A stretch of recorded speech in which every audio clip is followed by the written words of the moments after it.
इसी बीच में हमारे साथ मैथिली ठाकुर जुड़ चुकी हैं। मैथिली, आपका बहुत बहुत स्वागत है भारत 24 पर। और बधाई के सिलसिले के साथ टॉप पर बधाई तो पश्चिम बंगाल, असम के लिए और पुडुचेरी के लिए, तीनों के लिए तो आप बधाइयां ले लीजिए। लेकिन कितनी बड़ी जीत के तौर पर इसे बीजेपी देख रही है, क्योंकि पश्चिम बंगाल में आज तक कभी भी बीजेपी की सरकार नहीं आई थी। अब पहले कभी नहीं आई, लेकिन इस बार जब हम लोग कैंपेन के दौरान लोगों से कनेक्ट कर रहे थे, उनसे कम्युनिकेट कर रहे थे, I clearly could see the difference. और एक अलग ही बोलते हैं ना, कन्विंस्ड थे वो लोग कि इस बार उनको चेंज चाहिए।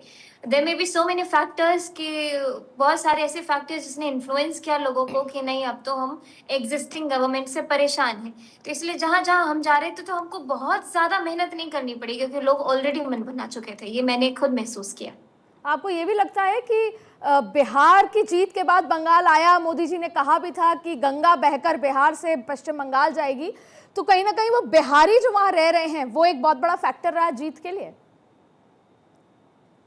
हो सकता है। और ऊपर से मुझे लगता है जीतने के लिए सामने वाले जो ऑपोजिशन है, उनके काफी सारे स्टेटमेंट्स भी ऐसे हैं जिन्होंने लोगों को फिर से वो एक आईना दिखाया, खुद के गवर्नमेंट को एक आईना दिखाया कि देखिए, आप आपके प्रीमियम जो आपके जो सुप्रीम लीडर्स हैं, उनकी भाषा या फिर उनकी शैली इस प्रकार है, तो आगे चल के मतलब काफी बार ऐसा होता है कि लोग मेंटालिटी देखते हैं कि सरकार की विचारधारा कैसी है, तो लोग विचारधारा के साथ जुड़ते चले जाते हैं, कोई एक चेहरा देख के नहीं।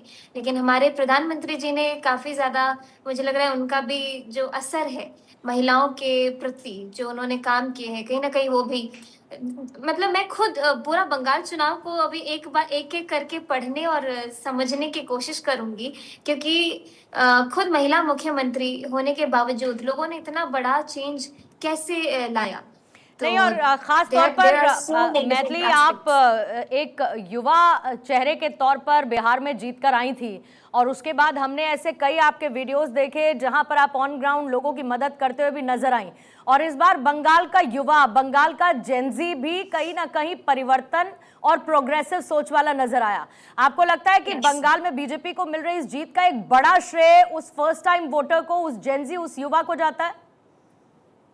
बिल्कुल बिल्कुल, क्योंकि मेरे इंटरेक्शन के दौरान मैंने बहुत सारे यंग वोटर्स से मेरी बातचीत हुई, और यंग वोटर्स के साथ साथ महिलाएं, क्योंकि वो एक अलग कनेक्शन में जाता है, बहुत इजी हो जाता है कम्युनिकेट करना। तो बहुत सारी महिलाओं से मेरी बातचीत हुई, बहुत सारे ऐसे हमारे प्रवासी भाई लोग जो यूपी, बिहार या फिर अलग अलग राज्यों के भी, काफी मारवाड़ी लोग भी वहाँ, राजस्थान के लोग भी, महाराष्ट्र के लोग भी।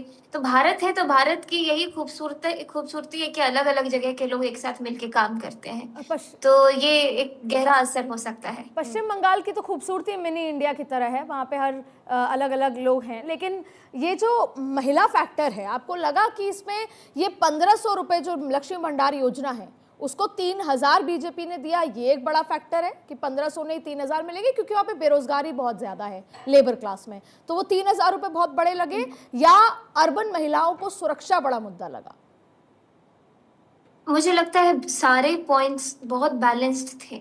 और एज अ यूथ, मैंने एक इंटरव्यू में भी कहा था, लेकिन मैं इंटरव्यू करने के बाद मैं बहुत सोच में पड़ गई कि कहीं मैंने गलत तो नहीं बोल दिया, कहीं मुझे ऐसा नहीं बोलना चाहिए था, क्योंकि अपने ही सरकार की पॉलिसी को मैंने बढ़ा चढ़ा के नहीं बोला, क्योंकि मैं बहुत इंडिविजुअल तरीके से सोचती हूँ जब मैं लोगों से या फिर यूथ से बात कर रही होती हूँ। तो मैं एक चीज समझती हूँ कि बहुत सारे लोग को फर्क भी नहीं पड़ता कि हमको 1500 के बदले 3000 मिलेगा, या फिर ये हमको फ्री में मिलेगा, ये फ्री में मिलेगा।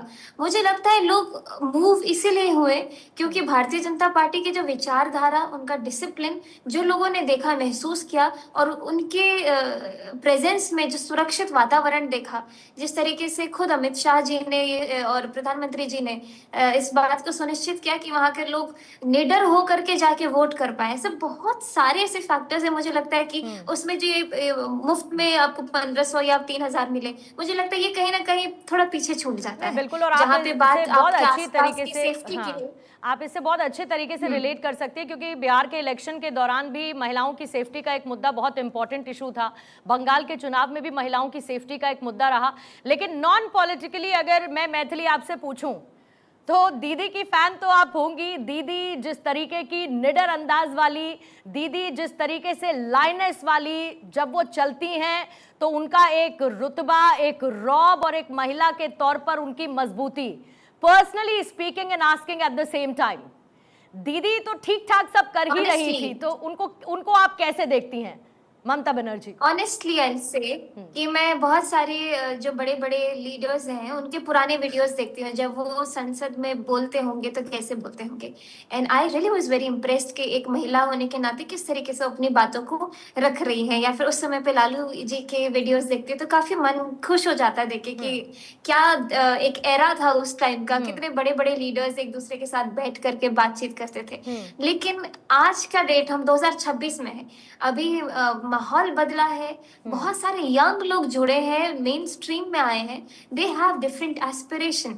यू कैन थिंक कि वही जो 60 साल की उम्र के लोग जो हैं वो वही सोच वाले अभी के लोग जो होंगे उनकी मानसिकता भी एक जैसी होगी। आप नहीं ऐसा कह सकते हैं। आज के लोगों को किसी भी फ्रीबी से ज्यादा जरूरी होगा कि आप अपने आसपास महसूस कैसा कर रहे हैं, जहाँ जिस गवर्नमेंट में एक ऐसा लीडर हो जहाँ पे आप अपनी बातें रख रहे हो। एक ऐसा नहीं कि महिला मुख्यमंत्री होने के बाद भी एक चीज जो मैं बिल्कुल मिस नहीं करना चाहती, बंगाल की इस प्रचंड जीत पर अगर मैथिली को गीत के जरिए बंगाल वासियों को शुभकामनाएं देनी हो इस नई सरकार के लिए, तो वो कैसे देंगी?